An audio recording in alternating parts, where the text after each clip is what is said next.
Welcome to another program of Your Questions Answered with Father Gruner. I'm John Veneri. Here we take your questions and Father Gruner answers them. We have discussions about them.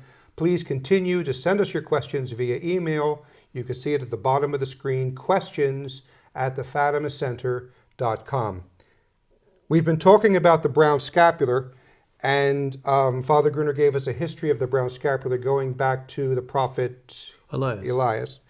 And now we're going to make the connection from the prophet Elias to Our Lady. Well, first we have to make a connection between Elias and the mantle. Okay, So when Elias, when he was taken up to heaven in the fiery chariot, you'll read in the Old Testament that Eliseus, his succeeding prophet, asked for his prophetic spirit. And Elias said, well, if I leave behind my mantle, know that you've received my prophetic spirit. So it's in sacred scripture, when the fiery chariot took him up to heaven, Elias left behind his mantle, and Eliseus picked it up and put it on. And Eliseus had the prophetic spirit after that. So now, another passage in the Old Testament is when Elias wanted to cross the river Jordan, he didn't want to get his feet wet. So he took his mantle off, touched the river, and the river stopped flowing, and he walked across without getting his feet wet.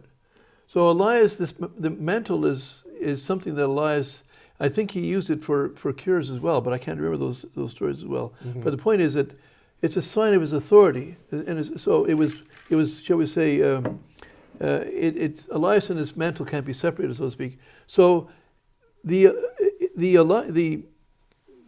so Our Lady appeared at Fatima with the scapular, and that's why it has to do with the message of Fatima. But before we get there, the Carmelite order that he founded, the hermits, they succeeded generation to generation. And even at Pentecost, they're among the first ones baptized by the apostles. They went back to their Mount Carmel, shall we say, place of hermitage. But in the 1240 A.D., there about 1240, 1242, something like that, it was too difficult for them to hold on to their ways among all the pillaging and going on during the Crusades or around the time. So they moved the headquarters from the Holy Land to England, to Aylesford. And it was they were having many difficulties, these Carmelite monks, adjusting to their new location, and there was also changing more from being a hermit order to a mendicant order, and something like the Franciscans or the Dominicans. So in 1251, Our Lady, in answer to St. Simon Stock, he's the new founder, you might say, in the spirit of Elias, but in England, Our Lady appeared to him and held out the scapular to him and said, receive the scapular. It shall be a sign of salvation, a protection in danger, and a pledge of peace. Whosoever dies wearing the scapular shall not suffer eternal fire. So it's quite a promise that if you... It's a remarkable promise. If you die wearing it, Our Lady promises, if you're in the state of grace, she'll see that you don't fall away from grace. If you're in a state of sin, she'll get you a priest to come and hear your confession, or give you the grace to make perfect confession. So that's why I don't know when I'm going to die. None of us does.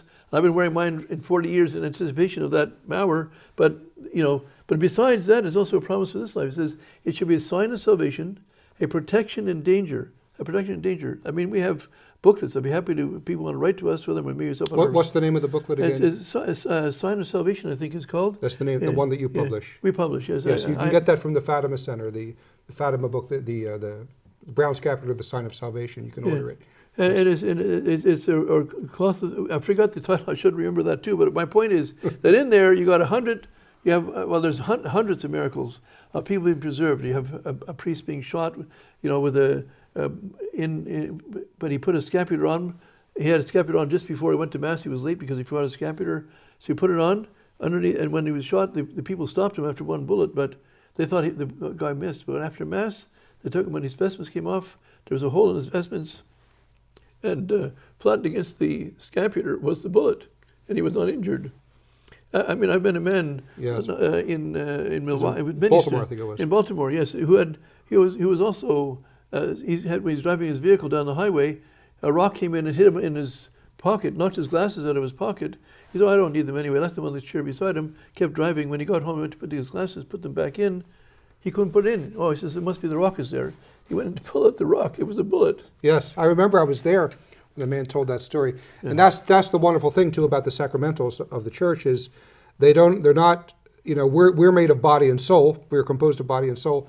And they not only take care of our spiritual end, but oftentimes there are stories like this where we are physically protected. Absolutely. Right? Well, as I say, there's hundreds of stories like that. A number of them recounted in our little booklet. I'm happy to send them to you. And they may be on our website. I'm sure if we can find that, we'll put that up there as well. Anyway, the scapular. So Our Lady came in 1251, gave this marvelous promise.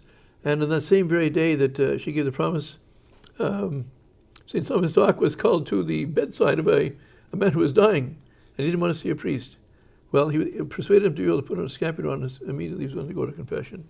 So there are many, many stories. Well, I know, too. We have to wrap this up pretty soon. But I remember Father No, who worked very closely with you. He always said about a non-Catholic, if I can get the scapular on him, yes, there will be a conversion. Yes. And I remember, too, there was a priest who, my own father-in-law, yes, he had been 86 years old, a lifelong Presbyterian. He was well disposed towards the church. He was dying of cancer.